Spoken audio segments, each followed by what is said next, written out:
2075 में इंसान ने चांद और मंगल पर बस्तियां बसा ली हैं और सौर मंडल के बाहर के ग्रहों पर भी अपनी उपस्थिति दर्ज कराई है। आकाश के योद्धा नामक एक विशेष बल का गठन हुआ, जिसका काम अंतरिक्ष में शांति बनाए रखना था। अर्जन इस विशेष बल का कप्तान है। उसने पृथ्वी के सुरक्षा के लिए कई बार अपनी जान को दांव पर लगाया है, परंतु अब उसके सामने एक ऐसा खतरा आ गया है जिसके बारे में उसने कभी कल्पना भी नहीं की थी।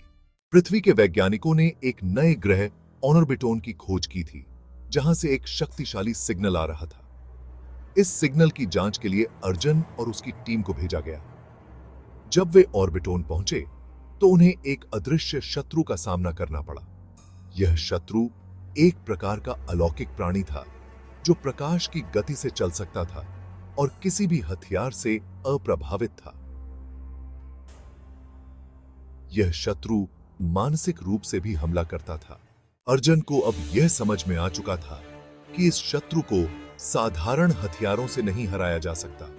उसे एक विशेष हथियार की आवश्यकता थी जो मानसिक रूप से भी शत्रु पर हमला कर सके। वह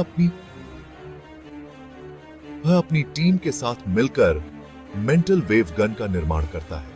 यह गन सीधे शत्रु के दिमाग पर हमला कर सकती थी।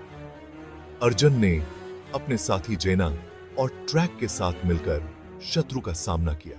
भाग 4, अंतिम युद्ध।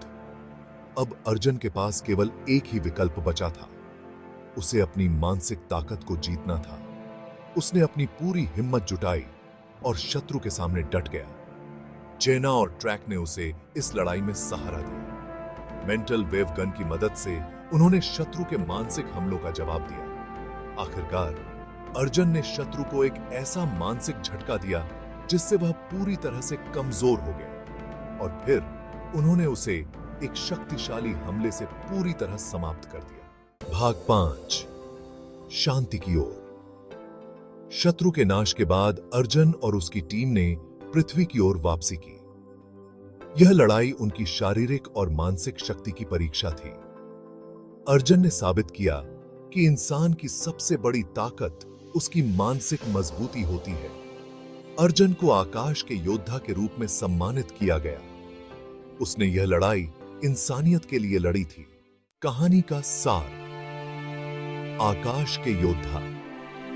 कहानी एक अद्वितीय विज्ञान कथा पर आधारित है, जिसमें एक ऐसे योद्धा की साहसिक यात्रा को दिखाया गया है जिसने न केवल अंतरिक्ष में बल्कि अपने मन के भीतर की लड़ाई भी लड़ी। यह कहानी यह सिखाती है कि असली योद्धा वह होता है जो अपनी मानसिक ताकत को पहचानता है और उसका इस्तेमाल अपने और दूसरों के भले के लिए करता है।